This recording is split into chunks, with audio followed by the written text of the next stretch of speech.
afternoon and thanks for joining us. I'm Judy Simpson. Our program today touches on a number of things. We'll hear about family and about military service. We'll hear about love and about suicide. Most of all, we'll hear about courage, compassion, and hope. We will hear all these things because of this young man in the picture. Josh Pallotta of Colchester joined the Vermont National Guard in 2009 and was deployed to Afghanistan. In 2014, Josh succumbed to post-traumatic stress and traumatic brain injuries he suffered while proudly serving his country. Josh was 25 when he took his own life. Since Josh's death, family, veterans, and community members have established the Josh Pallotta Fund with the goal of ending veteran suicide. To learn more, I'm joined by Josh's mother, Valerie Pallotta of Colchester. Thanks so much for coming in and talking with us today. Thanks for having me, Judy. I just want to say, too, that I really admire you for coming on and being able to talk honestly and openly about this issue, especially when it involves your own son. Thank you. It's hard, but it's what we have to do. We can't fix it until we address it. So Josh always wanted to serve his country. He did. I remember when he was probably about 7 years old, I found a note that he had written that said, "I'm going to be a soldier." And ever since then, he wanted to join. Yeah. So from the moment Josh joined the Guard, you were finding ways as a parent to also help support him and his fellow Guard members. I was. Actually, I was pretty scared when he said he was joining the Guard, and, you know, proud, but very scared. Of course. Yeah, so I contacted the Guard and I said, you know, what can I do for support? What is there out there? And the family programs directed me to the parent network that they had. And that was an organization that offered support for families, parents of all branches of the military, not just the National Guard. So I started attending those meetings, and from there met other moms and dads whose children were being deployed or had been deployed. And from that, we wanted to do something to give back. We, being helicopter moms, as I kind of was, I just wanted to do something to help our group of men who were in Josh's unit who were coming back. We wanted to set things up before they got home so they would have some support services.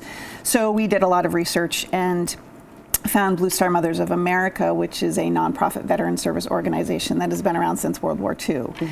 So we chartered our first Vermont chapter here in 2011, and that's been going really strong since then. And what we've decided to do is focus on financial support for veterans, emergency financial support, and honoring our fallen soldiers' families, things like that. So, from what you know, what happened during Josh's deployment that impacted his health and well-being?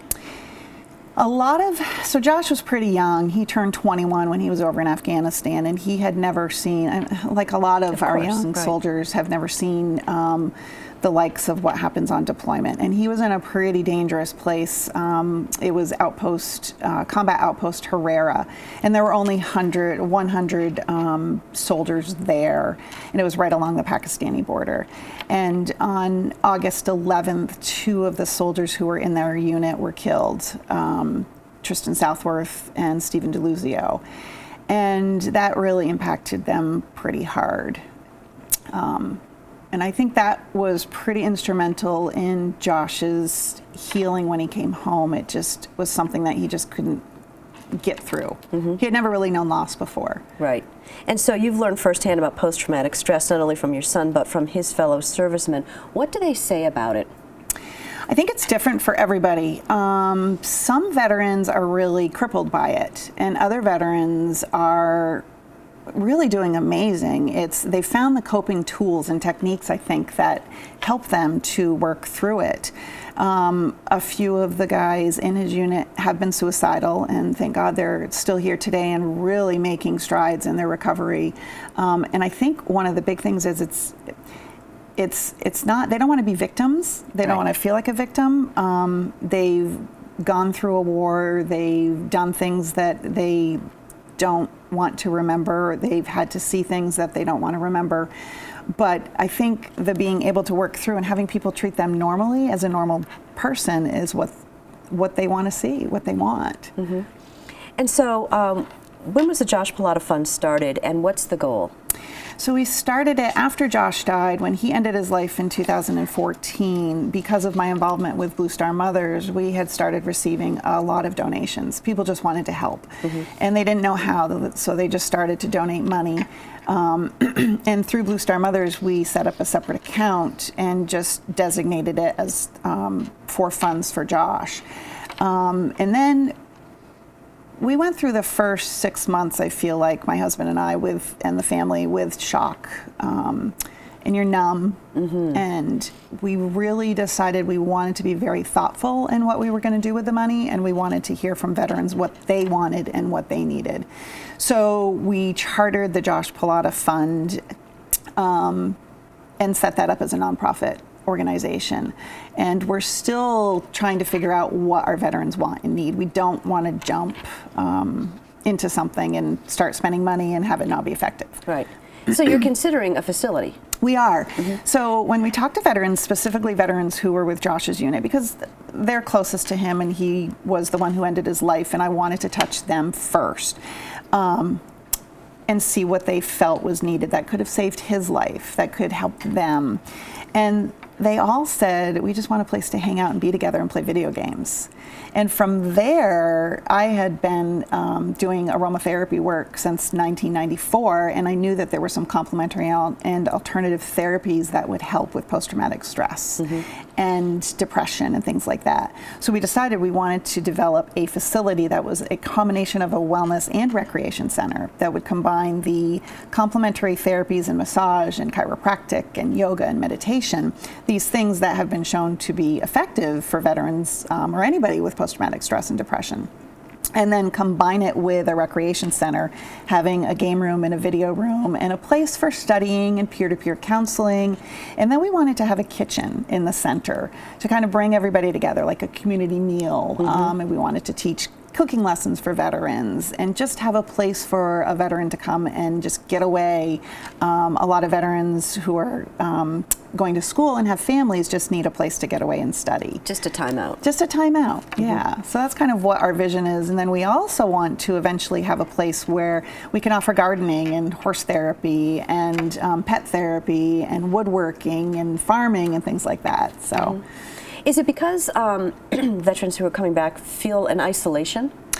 I think for Josh, I think he not necessarily felt isolated, but I think because he was injured and he left the Guard and medically retired from the Guard, he lost that brotherhood. And I think when you get to that point where you're not interacting with the brothers that you served with for a year, right, in a very isolated place, and you lose that connection, then you feel that isolation. And I think that was huge. Do you think it's difficult for veterans to get the support and services they need? What are some of maybe the barriers? I think it depends on the veteran. I think our VA here in Vermont has done a great job of making progress. And I think with everybody regarding health care, everybody's story is different, and I think that's true for veterans as well. We have veterans who go to the Lake Street, Burlington VA, and the ones in White River, and they're having very great success. And there are others who are frustrated.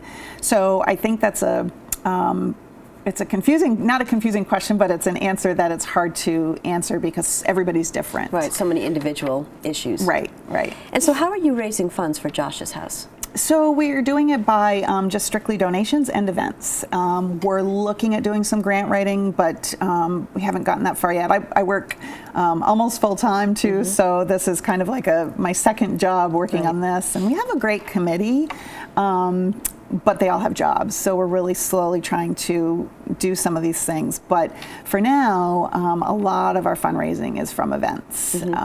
Yeah, we do a lot throughout the year. So you and the other leaders of Josh's house are also working on funding that can sustain the cost of running the house as well.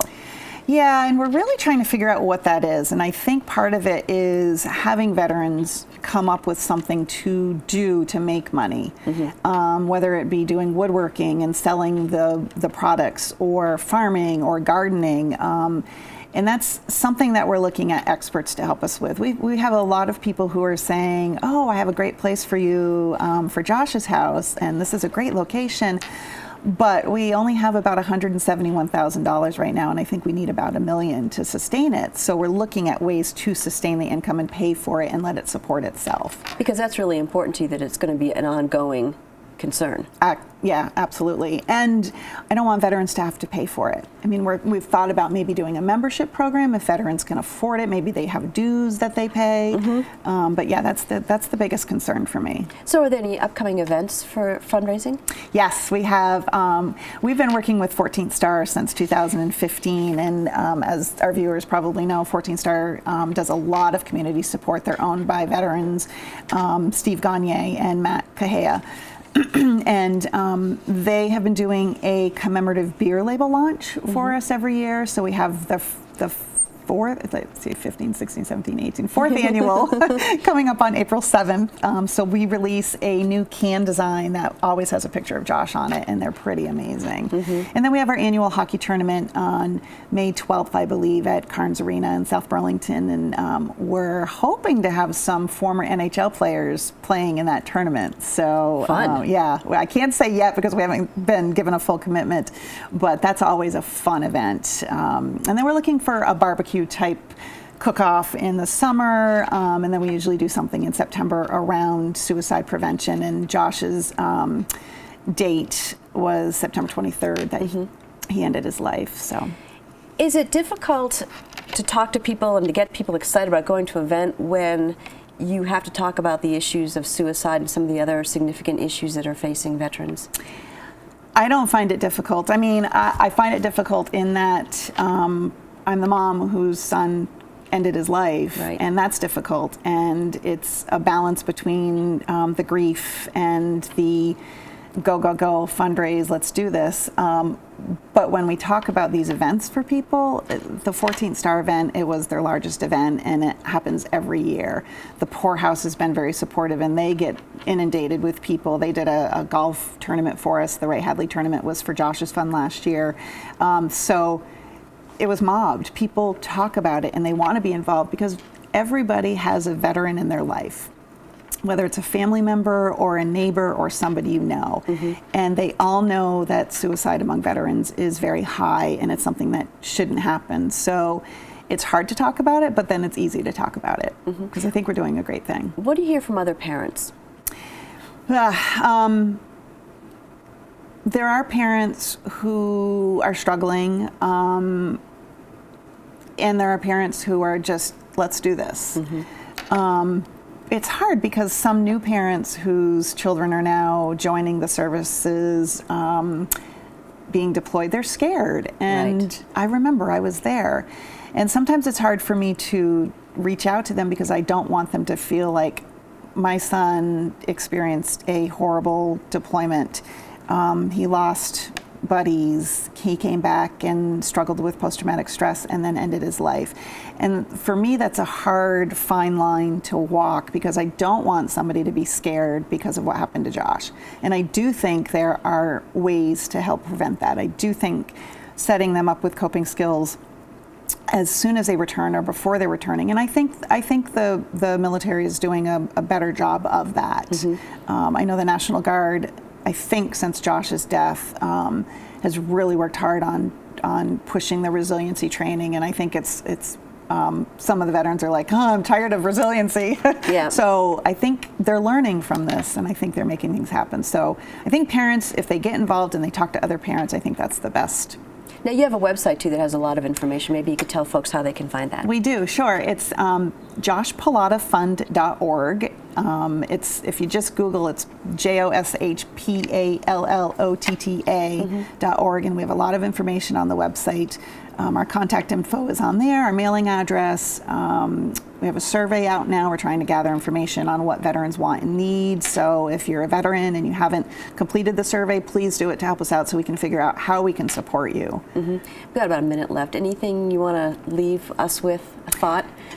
I think it's important not, like I said before, not to treat a veteran who has post-traumatic stress as a victim. I think that's huge. I think they don't want you to feel sorry for them. And I think it's one thing to say, I support the troops, but get involved and find a way, whether it be veterans with post-traumatic stress or care packages, just get involved. It doesn't take a lot of time. And the main thing, I think, is be compassionate. Thank you so much for joining us today. Thanks for having me, Judy. That's our program for today. I'm Judy Simpson. I'll see you again next time on Across the Fence.